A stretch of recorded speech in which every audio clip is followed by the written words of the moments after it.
Hello class, last video में हमने discuss किया था अकाउंटिंग रेशियो के बारे में। ठीक है, इसमें आगे बढ़ते हैं। तो इसमें पहला है, हमने जो लास्ट वीडियो में देखा था कि जो रेशियो होते हैं वो 4 पार्ट में डिवाइडेड है। आपका लिक्विडिटी रेशियो, सेकंड है आपका सॉल्वेंसी रेशियो, थर्ड है एक्टिविटी रेशियो और फोर्थ है आपका प्रॉफिटेबिलिटी रेशियो। ठीक है, अभी डिस्कस कर रहे हैं हम लिक्विडिटी रेशियो के बारे में। तो लिक्विड, जैसा कि समझ में आ रहा है, जो चीज़ लिक्विड के फॉर्म में होगी, लिक्विड के फॉर्म में या फिर केमिकल या वाटर या कोई भी ऐसी चीज़ नहीं है जो लिक्विड के तौर पे यूज होती है। यहाँ पे हम बात करेंगे वो चीज़ जो हमें एज ए लिक्विड यानी कैश के रूप में तुरंत प्राप्त हो जाए। ठीक है, तो हम उन रेशियोज के बारे में बात करेंगे जो हमें कैश के रूप में तुरंत अवेलेबल होंगे। तो लिक्विड रेशियो आपको समझ में आ गए। आगे बढ़ते हैं। लिक्विड रेशियो में 2 टाइप के रेशियो आते हैं, करंट रेशियो। पहला है इसमें करंट रेशियो। करंट रेशियो का फॉर्मूला होता है आपका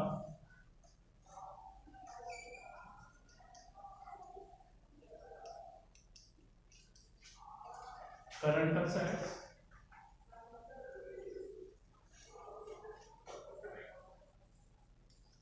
अपॉन करंट लायबिलिटीज।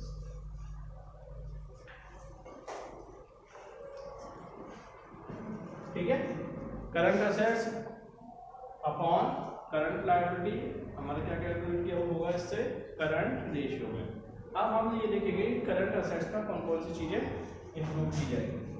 तो करंट असेट्स में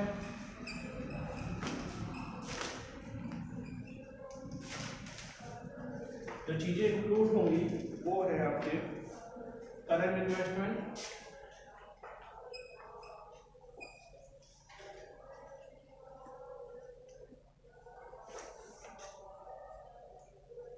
इसके अलावा इन्वेंट्रीज। ये तो ऑलरेडी आपने बैलेंस शीट में देखा भी होगा। ठीक है, जो जो चीजें करंट असेट्स में आती है वो सब इधर आ जाएंगी। कुछ चीजें इसमें से एक्सक्लूडेड होती हैं, वो भी मैं साथ के साथ लिखता जा रहा हूँ जिससे आपको क्लियर हो जाएंगे। अब इसमें एक्सक्लूडिंग कौन कौन सी चीज है? Loose tools,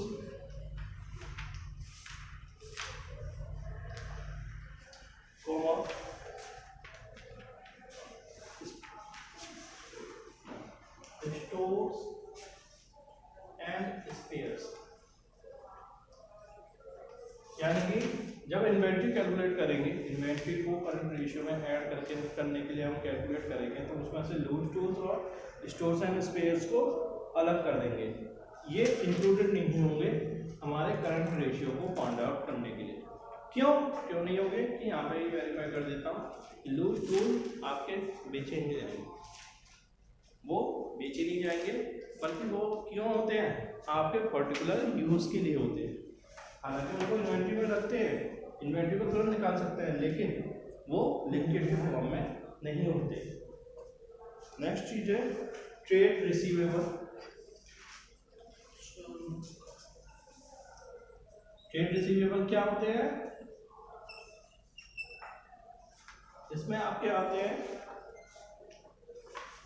bills receivable plus sundry debtors. यानी कि बिल्स रिसीवेबल और सन्ड्री डेटर्स को दोनों को ऐड करेंगे, जोड़ देंगे, तो हमारा क्या हो जाएगा? ट्रेड रिसीवेबल बनता। इसके बाद है, लेकिन इसमें एक चीज माइनस हो जाएगी। कभी कभी ऐसा होता है कि जब हम बैलेंस शीट में डेटर्स को कैलकुलेट करते हैं तो प्रोविजन फॉर डाउटफुल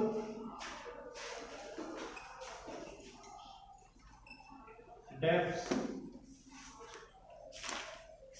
ये आपका सन्नी डेटर में से माइनस हो जाएगा, ठीक है।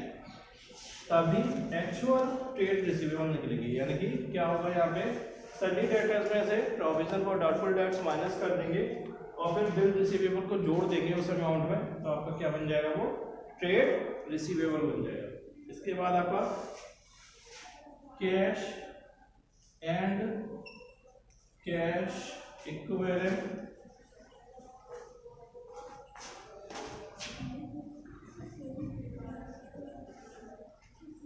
मतलब कैश और कैश के जैसे जो भी आइटम है वो इसमें आएंगे। अब क्या क्या हो सकता है, cash in hand, cash in bank, cheques जो आपके पास पड़े हुए हैं, ठीक है, ड्राफ्ट, ये सारी चीज़ें क्या है आपके कैश और कैश इक्विवेलेंट के पार्ट है, वो भी क्या है ट्रेड करंट असेट्स में ऐड होंगे। नेक्स्ट है शॉर्ट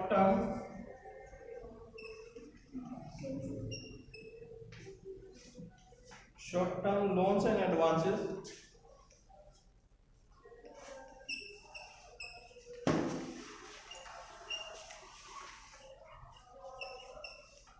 अब आप कहेंगे ये कहाँ से आ गया, ये तो हम ऑलरेडी बैलेंस शीट वाले चैप्टर में चैप्टर को डिस्कस कर चुके हैं। Short term loan and advances का यहाँ पे मतलब होता है कि हमने किसी को उधार पैसा दे रखा है शॉर्ट टर्म पीरियड के लिए, यानी कंपनी ने किसी को पैसा दे रखा है शॉर्ट टर्म पीरियड के लिए एज ए लोन या उधार, वो वहाँ पे इस तरीके से इसको शो करेंगे कि वो क्या है, वो किसका पार्ट हो गया, एक असेट्स का पार्ट हो गया। नेक्स्ट है अदर करंट असेट्स, इनके अलावा जो भी बचे हुए करंट असेट्स रह जाएंगे वो यहाँ रिकॉर्ड होंगे, ठीक है। तो करंट में करंट असेट्स में ये सारी चीजें आएंगी, करंट इन्वेंट्री, वो current investment, inventory, trade receivable, cash and cash equivalent, short term loans and advances और अदर करंट असेट्स। इन चार चीजों को इंक्लूड किया जाएगा किसमें, करंट असेट्स में। अब बात करते हैं करंट लायबिलिटी की।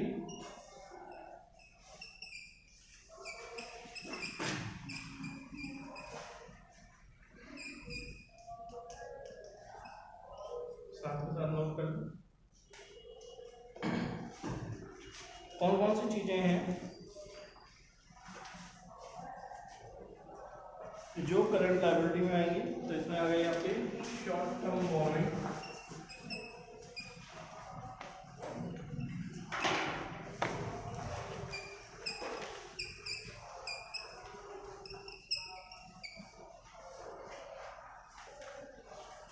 ट्रेड पेएबल, ट्रेड पेएबल का आपका मतलब हो गया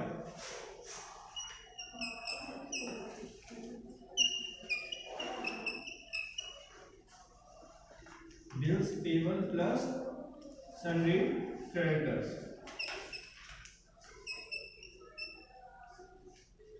इसके अलावा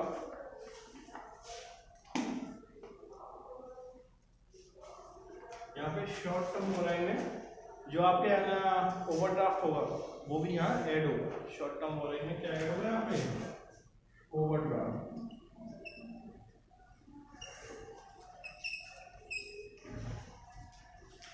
ओवरड्राफ्ट भी यहाँ ऐड होगा। ट्रेड पेएबल और इसके अलावा अदर करंट लायबिलिटी,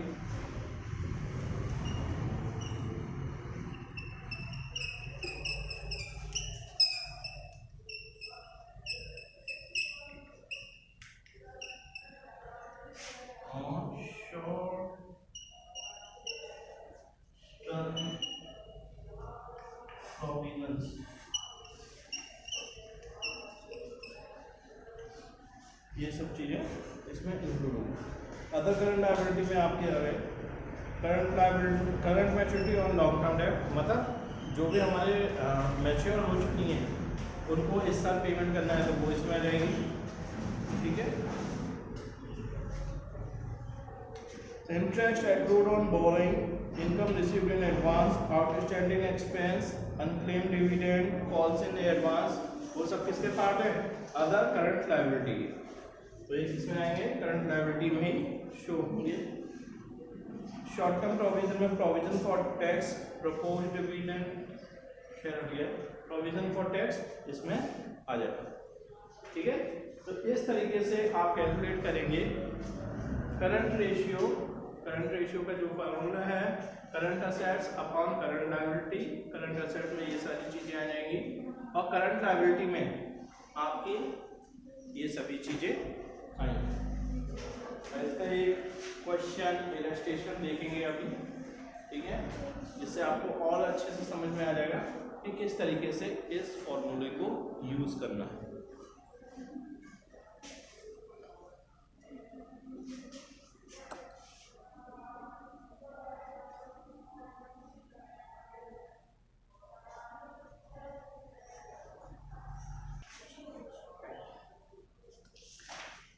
आगे देखिए, ये तो मैंने फॉर्मेशन बना दी कि किस तरीके से फॉर्मूले को यूटिलाइज करेंगे। अब एक एग्जांपल देखते हैं, जिस एग्जांपल के बेस पे हम ये देखेंगे कि करंट असेट्स करंट रेशियो को कैसे कैलकुलेट करते हैं।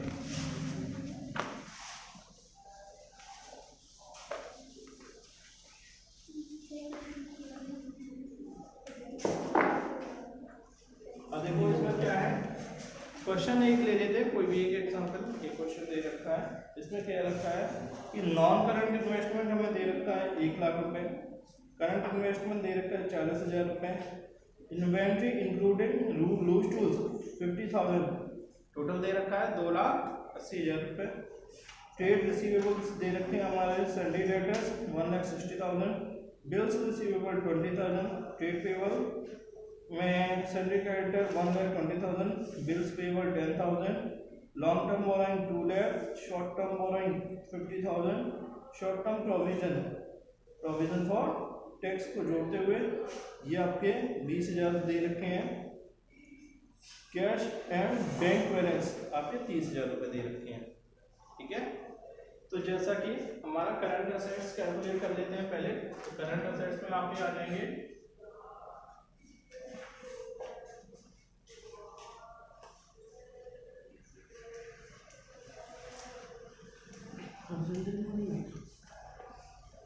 करंट असेट्स में आपके आ जाएंगे नॉन करंट इन्वेस्टमेंट, ये आपकी लॉन्ग टर्म पीरियड की हो गई, तो ये तो इसमें करंट में आएगी नहीं। नेक्स्ट दे रखा है करंट इन्वेस्टमेंट, क्या दे रखा है करंट इन्वेस्टमेंट प्लस दूसरा है इन्वेंट्री इंक्लूडेड लूज टूल्स। तो inventory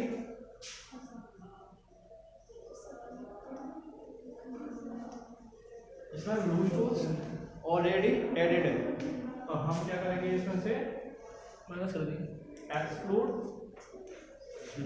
loose tools.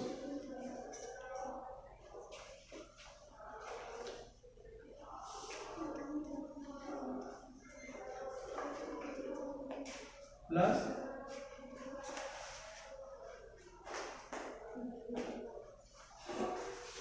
Trade receivable जो हमें दे रखे हैं वो, plus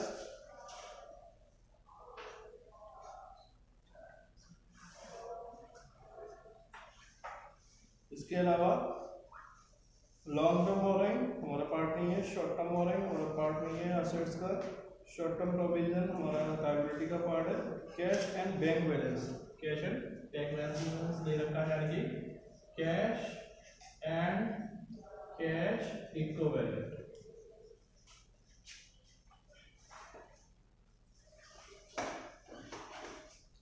cash and cash equivalent आपके आ जाएंगे इसमें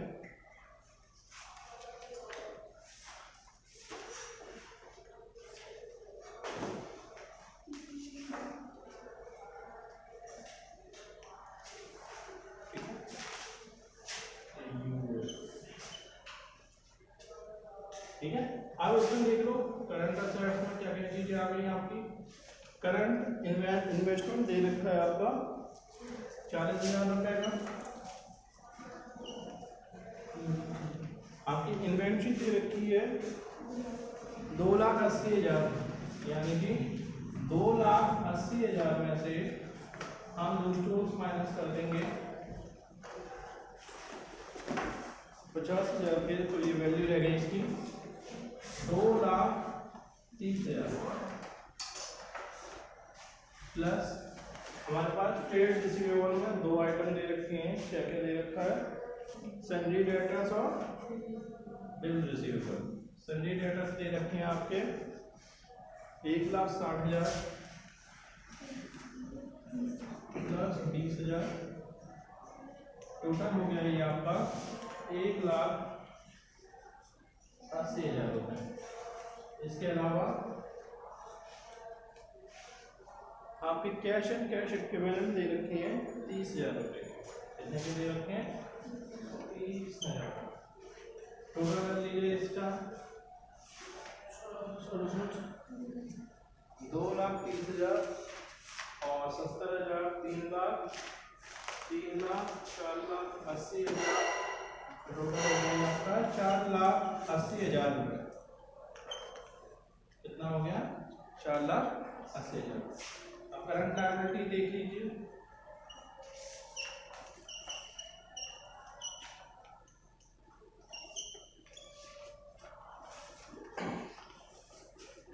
करंट लायबिलिटी में आपकी दे रखी हैं शॉर्ट टर्म बोरोइंग,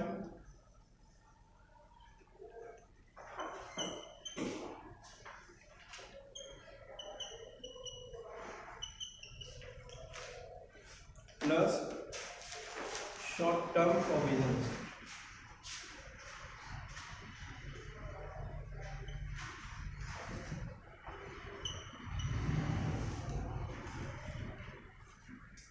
और देख सकते हैं नॉन करंट इन्वेस्टमेंट आएगा नहीं। करंट इन्वेस्टमेंट ले लिया, इन्वेंट्री हमने ले लिया, ट्रेड रिसीवेबल हमने ले लिया, ट्रेड पेबल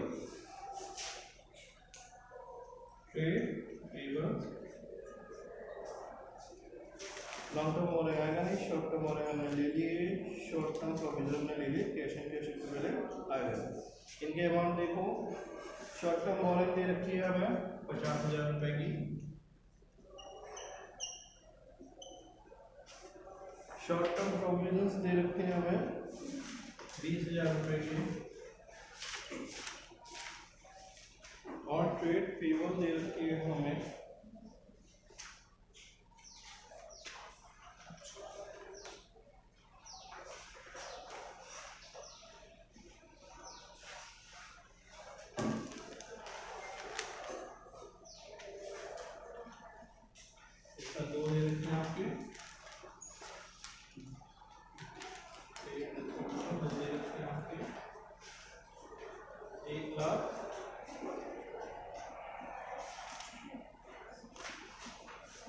20,000 प्लस 10,000, 1,30,000।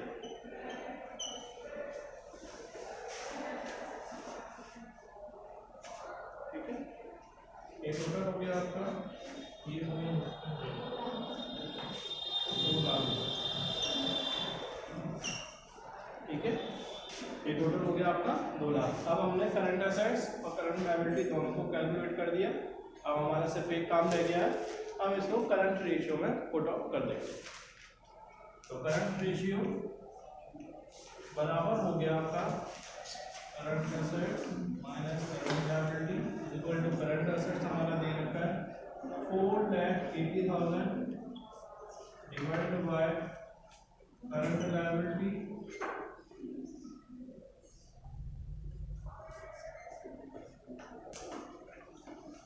2.24:1। तो करंट लायबिलिटी और करंट असेट्स, करंट असेट्स और करंट लायबिलिटी में क्या रेशियो है? 2.4:1 का रेशियो है। इसको कहेंगे प्योर फॉर्म। ये कौन सी फॉर्मेशन है? Pure form. ठीक है, वैसे इसका एक्चुअल रेशियो होना चाहिए 1:2:1 अगर फॉर्म अच्छी कंडीशन में, यानी कि जितने हमारे पास करंट लायबिलिटी है उससे ज़्यादा हमारे पास करंट एसेट्स होने चाहिए, तब ये कंपनी क्या मानी जाएगी? अच्छी कंडीशन में मानी जाएगी। ठीक है, इसके बाद है आपका क्विक रेशियो या एसिड टेस्ट रेशियो या लिक्विड रेशियो। इसको देख लेते हैं।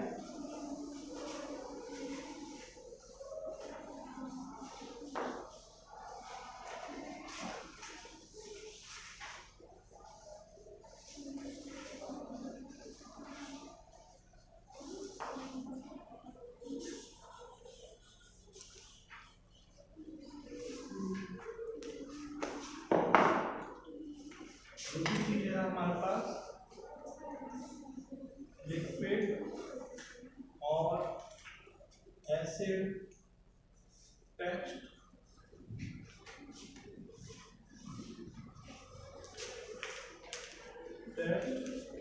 ऑन क्विक रेशियो, ठीक है। दूसरा आपके पास है liquid ratio, acid test ratio या क्विक रेशियो। इसका फॉर्मूला होता है liquid ratio is equal to liquid assets upon current liability, ठीक है। अब ये लिक्विड एसेट्स क्या आ गए? लिक्विड एसेट्स होते हैं आपके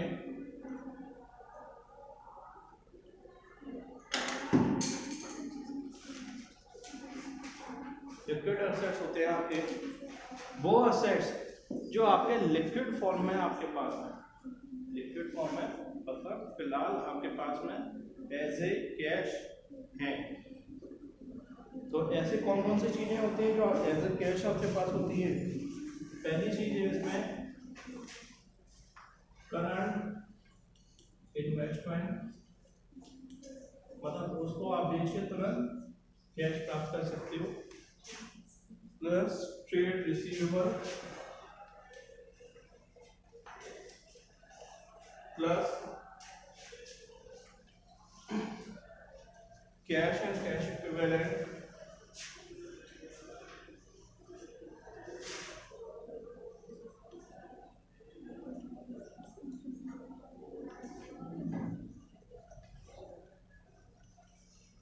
प्लस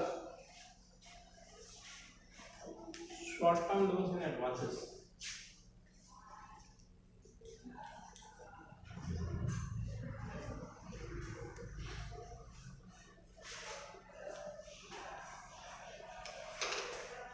इसमें तो हमने क्या हटा दिया? करंट एसेट में से अगर हम इन्वेंट्री को हटा दें तो यही सब चीजें हमारे सामने आ जाएंगी, ठीक है। करंट एसेट्स में से हम किसको हटा दें? इन्वेंट्री और प्रीपेड एक्सपेंस को हटा दें तो हमारे पास क्या आ गया? लिक्विड एसेट्स आ गया, ठीक है।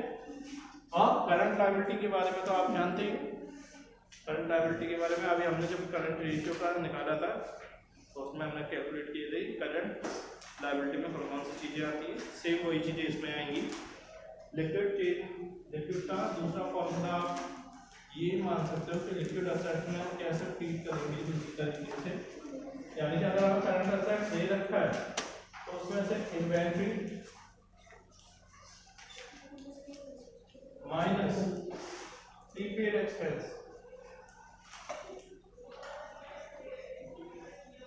दोनों ही चीजों को हटा देंगे तो हमारा क्या मिल जाएगा? लिक्विड एसेट्स मिल जाएगा, ठीक है। अब इसके बिहाफ पे एक क्वेश्चन देख लेते हैं जिससे ये आसानी से समझ में आ जाए।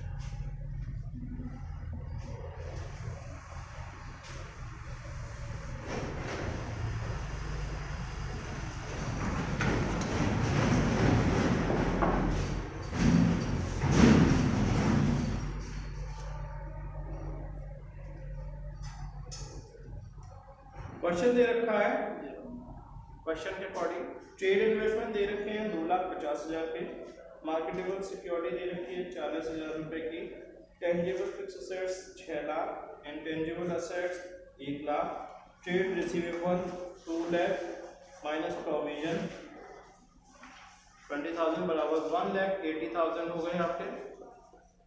नेक्स्ट है आपके कैश एंड कैश इक्विवेलेंट आपके 80,000, trade payable 1,20,000, rent payable 10,000, dividend payable 30,000, inventory 3,90,000, long term borrowing यानी कि 8% debenture 2,80,000, short term borrowing bank overdraft आपके 25,000, शॉर्ट टर्म प्रोविजंस यानी प्रोविजन फॉर टैक्स 55,000 और income tax paid in advance आपके 30,000 already दे रखे हैं, ठीक है। इसको कैलकुलेट करने के लिए आप दो तरीके हैं, या तो लिक्विड एसेट्स को अलग से कैलकुलेट करो या फिर करंट एसेट्स को कैलकुलेट करके उसमें से इन्वेंट्री और प्रीपेड एक्सपेंस को माइनस करो। अब देखो सिंपल सी चीज ये है कि इसमें क्या दिया है हमें, करंट एसेट्स और liquid assets, sorry current ratio और लिक्विड रेशियो को छोड़ो, सिर्फ हमें कैलकुलेट करना है लिक्विड रेशियो को। तो लिक्विड रेशियो में हमने जो चीजें आएंगी वो देख लेते हैं। लिक्विड एसेट्स कैलकुलेट कर लेते हैं। तो लिक्विड एसेट्स में आपके आ जाएंगे मार्केटेबल सिक्योरिटी,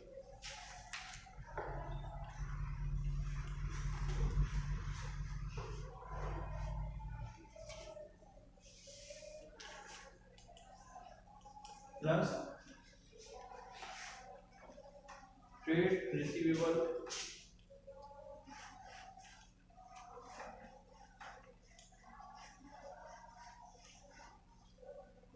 ट्रेड रिसीवेबल में ऑलरेडी आपके माइनस हो रखे हैं। इसमें से क्या माइनस हो रखे हैं, सन्डी डेटर में से provision for doubtful debts minus कर रखे हैं। कैश एंड कैश इक्विवेलेंट,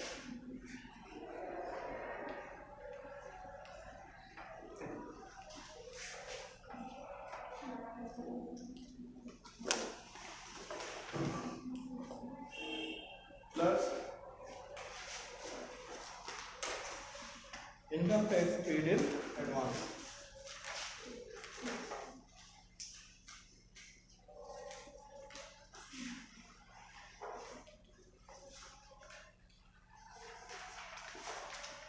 वो सब चीजें इसमें इंक्लूड कर दी जाएंगी, यानी income tax paid in advance भी इसमें आएगा नहीं, क्योंकि ये हमें क्या है एडजस्ट करना पड़ता है। तो ये सब चीजें आ जाएंगी इसमें।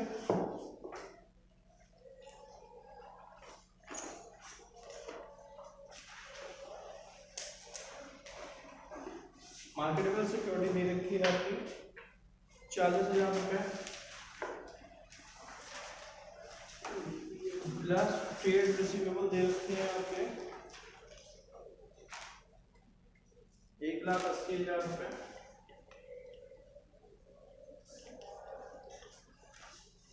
Plus cash and cash equivalent दे रखे हैं 3,90,000 रुपये,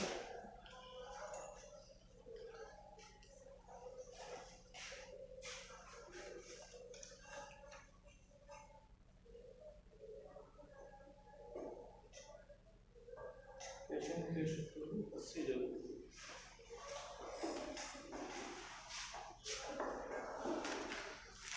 80,000 रुपये दे रखे हैं cash and cash equivalent. Next है बस 1, 2, 3 चीजें दे रखी हैं, तो टोटल इसका हो गया आपका 1,80,000 प्लस 40,000, 2,20,000 और 80,000, कितने हो गए 3 लाख। कितने रुपए हो गए 3 लाख, 3 लाख ही है, ठीक है। अब निकाल लेंगे हम करंट लायबिलिटीज जो हमें दे रखी है, ठीक है। इसमें हमें आपके ट्रेड पेएबल,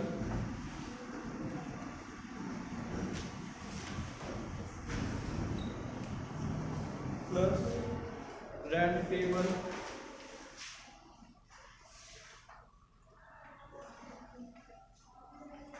यहाँ पे जो टेबल आ रहा है, ठीक है, रेंट पेएबल मतलब आउटस्टैंडिंग है ये, डिविडेंड पेएबल,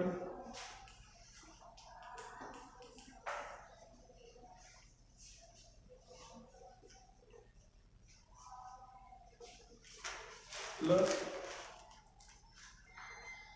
बैंक ओवरड्राफ्ट,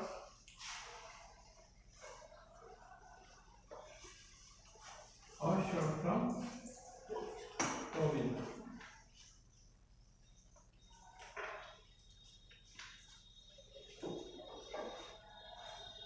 यानी कि प्रोविजन फॉर इनकम टैक्स, इनका अमाउंट है ट्रेड पेएबल का अमाउंट दे रखा है आपका 1,20,000,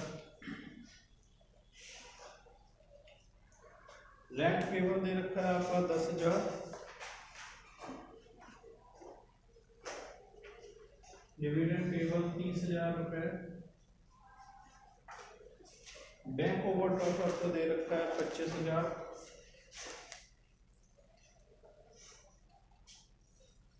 और शॉर्ट टर्म प्रोविजंस आपको दे रखा है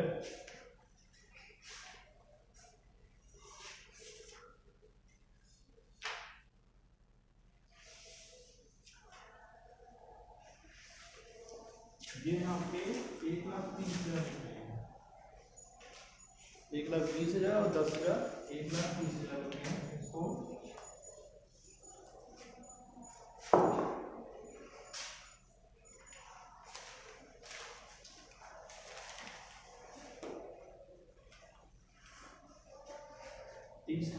आपका dividend rent payable, 25,000 dividend payable, bank overdraft आपका दे रखा है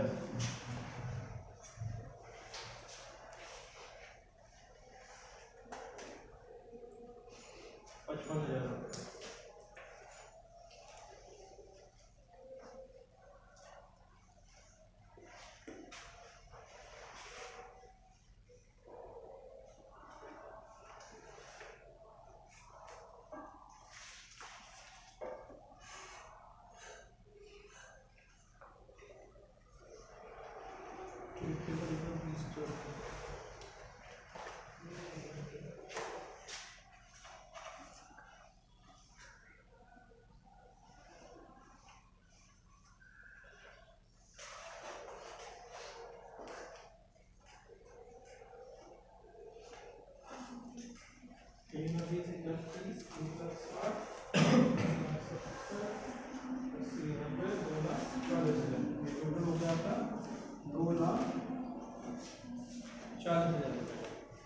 अब इसका लिक्विड रेशियो की फॉर्मूले में रख दो, लिक्विड रेशियो बराबर लिक्विड असेट्स और करंट लायबिलिटी। लिक्विड असेट्स में हमारा निकल के आया 3 लाख रुपए, ये है 2,40,000 रुपये,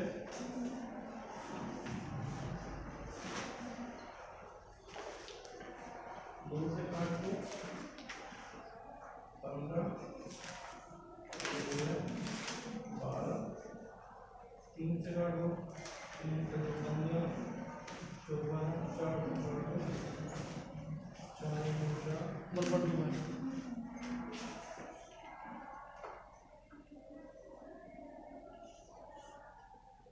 यहाँ पर लिक्विड रेशियो आ गया 1.25:1। ये इसकी क्या है, प्योर फॉर्म में, यानी कि लिक्विड रेशियो का एग्जैक्ट प्योर फॉर्म में होता है 1:1, उससे ये ज़्यादा है, इट मीन्स हमारे लिक्विड एसेट्स प्रॉपर है। इसका मतलब हो गया कि जितने हमारे पास लिक्विड एसेट्स हैं उतनी ही हमारे, यानी कि जितने हमारे पास लायबिलिटी है, करंट लायबिलिटी है, उतने ही हमारे पास लिक्विड एसेट्स होने चाहिए, तो हम तुरंत पेमेंट कर देंगे। इससे ये मानी जाएगी कि हमारे बिजनेस की फाइनेंशियल कंडीशन बहुत अच्छी है, यहाँ पे तो और भी अच्छी है। ठीक है, तो आज हमने यहाँ पे देखा कि लिक्विड रेशियो किस तरीके से कैलकुलेट करते हैं और उसमें कौन कौन से रेशियो होते हैं, करंट रेशियो और लिक्विड रेशियो। लिक्विड रेशियो के और भी नाम है एसिड टेस्ट रेशियो और क्विक रेशियो। पेपर में कंफ्यूज मत हो जाना कि ये अलग अलग नामों से क्यों आ रहा है या फिर ये कौन सी अजीब सी चीज पूछ ली। ठीक है, नेक्स्ट वीडियो में हम पढ़ेंगे दूसरे रेशियो के बारे में, जो कि होगा आपका सॉल्वेंसी रेशियो। ठीक है।